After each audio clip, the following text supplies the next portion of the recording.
Now on Firewall 1, we have one interface that we're going to be using for management purposes on our management network, and we have three interfaces, one that goes out to the service provider, one that connects to the internal network, and one connects to the DMZ that we can use as part of the data plane for forwarding user traffic and so forth back and forth between networks. Now, our next step is to add a default route so that if this firewall needs to reach any networks besides the four that it's directly connected to, it knows how to do exactly that. So in preparation for a user who's trying to access maybe a DNS server on the internet, or is trying to access a website on the internet, if the packet comes into the firewall and that packet is destined to, for example, 8.8.8.8, which is a DNS server from Google, this firewall currently says, can't do it. All I know is about these four directly connected networks. I have no idea how to forward beyond those locally connected networks. So if we add a default route, we could say, Dear Mr. Firewall 1, if you don't have a more explicit or exact route in your routing table for 8888, the last ditch effort should be using the default route and send it to the next top address associated with your default route. And in our case, we're going to use .1 on the 23.1.2 network. And Firewall 1, if we give them that instructions for a default route, it's going to say, no problem. I can reach that next hop because I'm directly connected to the 23.1.2 network where that next hop address lives. So let me walk you through on Firewall 1 in setting up the default route. And that default route is going to use 23.1.2.1 as the next hop for that default route. So back here at Firewall 1, in the network section here, we have interfaces, which we have all configured and good to go. But down here just a little bit further, we have an option for static routes. So we'll click on static routes under network, and then we'll create a brand new static route. And it's not just going to be any route, it's going to be the default route. And this is how we represent in IPv4 a default route of quad 0/quad 0. And the gateway address, if we're going to use that default route, we're going to specify that as 23.1.2.1, just like that. I'll hit tab, and look at this. It magically knew that it should use port 4 to reach that next hop. And that's because port 4 has an IP address on the 23.1.2 network.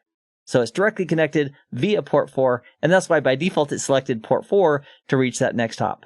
Now, in the event that we learn different default routes from different sources, maybe we have one that's configured via static configuration, which is what we're doing right here, or we have one that was learned via OSPF or another routing protocol, the way that the firewall chooses which one it should actually put into the routing table is based on this right here, the AD, the administrative distance. And it's like golf. In golf, I'm told, in golf, the person who has the lowest score wins. So when it comes down to multiple routing sources for the same exact route, and this example is the default route, the routing source that has the lowest administrative distance is going to win. So if we had this route, which has an administrative distance of 10, and an OSPF learned route, which has an administrative distance of 110, the firewall would choose to put the static route in its routing table, and it would not use the OSPF learned default route. Again, based on the lower administrative distance for the same exact route is going to win. All right, so we'll click on OK, and let's go check our routing. So we'll go back to Dashboard, and under Dashboard, we'll click on Network right here. And right here is showing us we have 5 routes. We have 4 directly connected routes, and we have 1 static route. And that's our default route.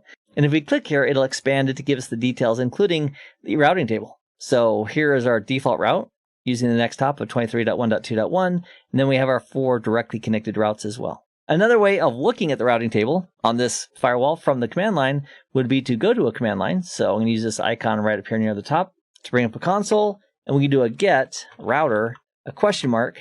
I'm going to hit Q to stop the output there.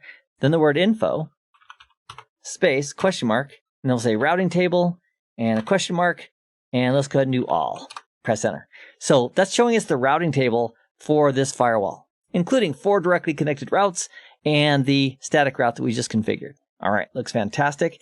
Also, if we go back to network and we go back to our static routes here and we click on our default route, once again, there's an option right here to edit that default route at the CLI, and it does a lot of the pre-work for us. So if we click right here and edit in CLI, it shows us doing a config router static, and then edit 1, and then it shows us the current config, and then we can modify that if we wanted to. Again, I love the convenience that Fortinet has placed in this FortiGate firewall at the CLI.